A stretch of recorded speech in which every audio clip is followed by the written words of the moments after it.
Good morning, I'm Maddie Jansen, and this is the podcast of 17 News at Sunrise. It's everything you need to know to start your day in about 15 minutes.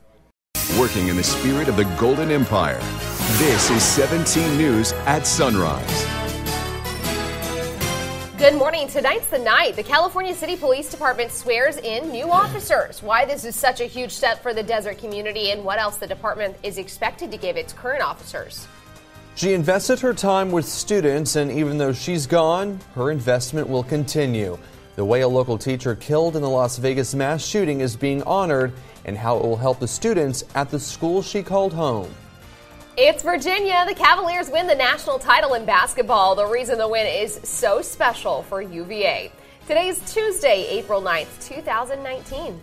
Good morning. Great to have you with us. I'm Maddie Jansen alongside Alex Fisher and Kevin Charette. I have to say, because, of course, this is all over and the final scores from the March Madness brackets are complete.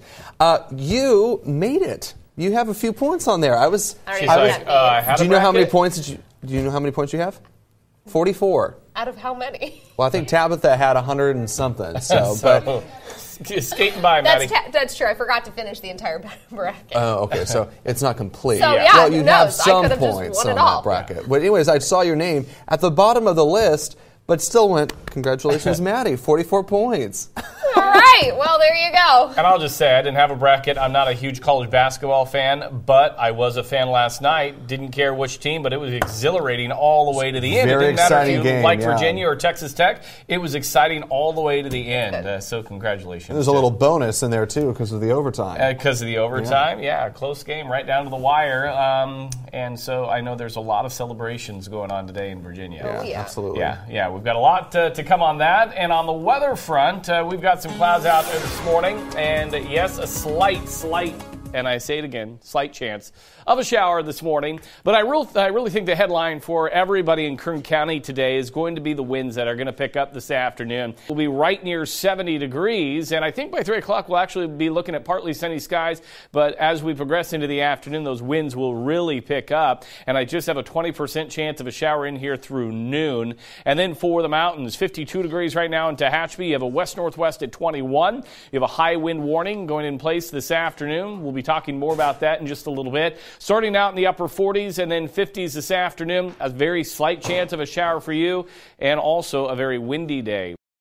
The first number one seed out a year ago is the last one standing this year. The Virginia Cavaliers outlasted 3-seed Texas Tech 85-77 in overtime to win the first national title in school history. The Cavaliers were out for revenge after making history last year as the first ever number one seed to fall to a 16 seed. Now, a man is behind bars in connection with a deadly double shooting. We first brought you this as breaking news yesterday morning right here on Sunrise. A man and woman were both shot in an apartment on 33rd Street in central Bakersfield just after 1 a.m. That's just a couple blocks west of Memorial Hospital. The man, 47-year-old Jamori Holiday, died at the scene. Paramedics took the woman to the hospital with minor to moderate wounds. BPD later arrested 33-year-old Marcus Candler on several charges, including suspicion of murder. He's being held without bail and is due in court tomorrow. According to our KGET homicide tracker, this is the 19th homicide of 2019. A man and woman from Bakersfield were killed in a head-on crash on the 166. The crash happened just after 12:30 Saturday afternoon. The CHP says 29-year-old Brian Scott Adams was driving westbound on the 166 when he crossed the center line and hit another car head-on. Adams and his passenger, 29-year-old Ashley Nicole Castillo, died in the crash. 3 other women were from San Luis Obispo. They were also hurt in the crash, 2 of them seriously. 5:04 now. They're accused of helping a man suspected of killing a Newman police officer hideout in Kern County. And now they've taken plea deals. In a Fresno federal courtroom yesterday, Bernabe Madrigal Castaneda and Adrian Virgin Mendoza were each pleaded guilty to a charge of conspiracy to aid and abet flight to avoid prosecution in connection with helping Paulo Mendoza. Mendoza is charged with murder in the shooting death of Corporal Ranil Singh during a traffic stop the day after Christmas. The maximum sentence the 2 men face is 5 years in prison, a $250,000 fine, and a 3-year period of supervised release. They're scheduled to be sentenced in June. Meantime, Mendoza appeared in Stanislaus Superior Court yesterday morning. His competency hearing was continued until tomorrow.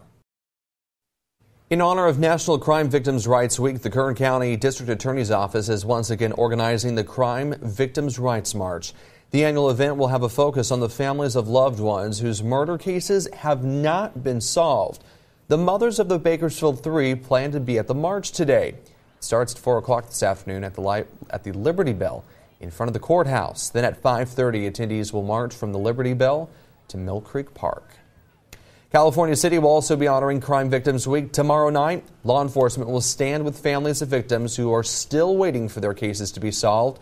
They'll discuss the new ways investigators are trying to bring them closure. It all starts at 6:30 on South Loop Boulevard, just off of California City Boulevard. At the end of the night, they will release balloons in memory of those victims. Well, Bakersfield Police and the Kern County Sheriff's Department struggle with tight law enforcement budgets. Another Kern County community says it's found the money to hire more officers and give Kern officers a raise. It hasn't always been easy for the California City Police Department. Police Chief Eric Hurtado says the department has been spread so thin. At times, it's struggled to keep even just 2 on-patrol officers. But that's expected to change because city leaders and the union representing the officers agreed to a 27.5% pay raise.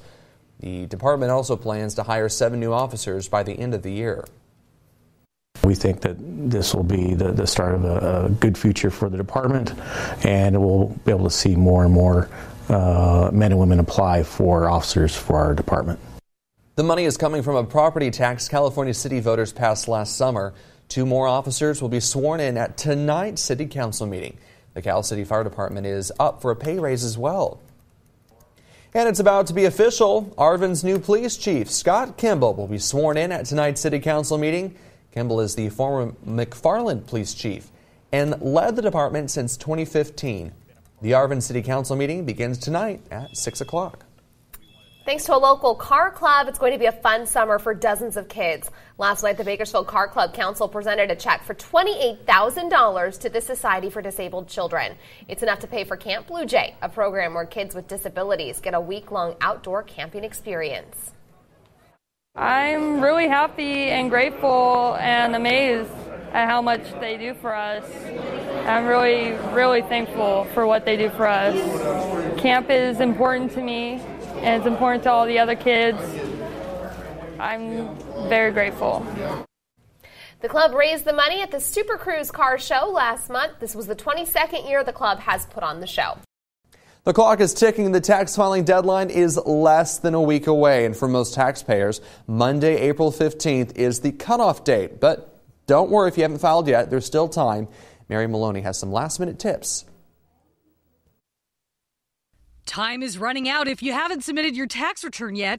The IRS says mistakes can happen when you hurry to file by the April 15th deadline, which can result in longer processing times and possible refund delays. The IRS recommends filing electronically. That's because tax software can easily flag potential errors. It can also do the math for you and alert you if there's missing info. The IRS even has a free do-it-yourself software program on its website. Because of the changes in the federal tax law, people who haven't filed yet may want to hire a professional tax preparer. That's because a careless mistake could cost you a lot of money. You could get hit with penalties and charges if you use the wrong filing status or forget to report income. So pay very close attention. Proofread your tax return. Check the math. Make sure your Social Security number is correct and verify your bank account details. If you need more time, the IRS recommends you get a tax extension, which gives you another 6 months to file. For Consumer Watch, I'm Mary Maloney. Thanks for listening to the podcast of 17 News at Sunrise. It's a 15-minute summary of everything you need to know about Kern County. There's a new episode every weekday.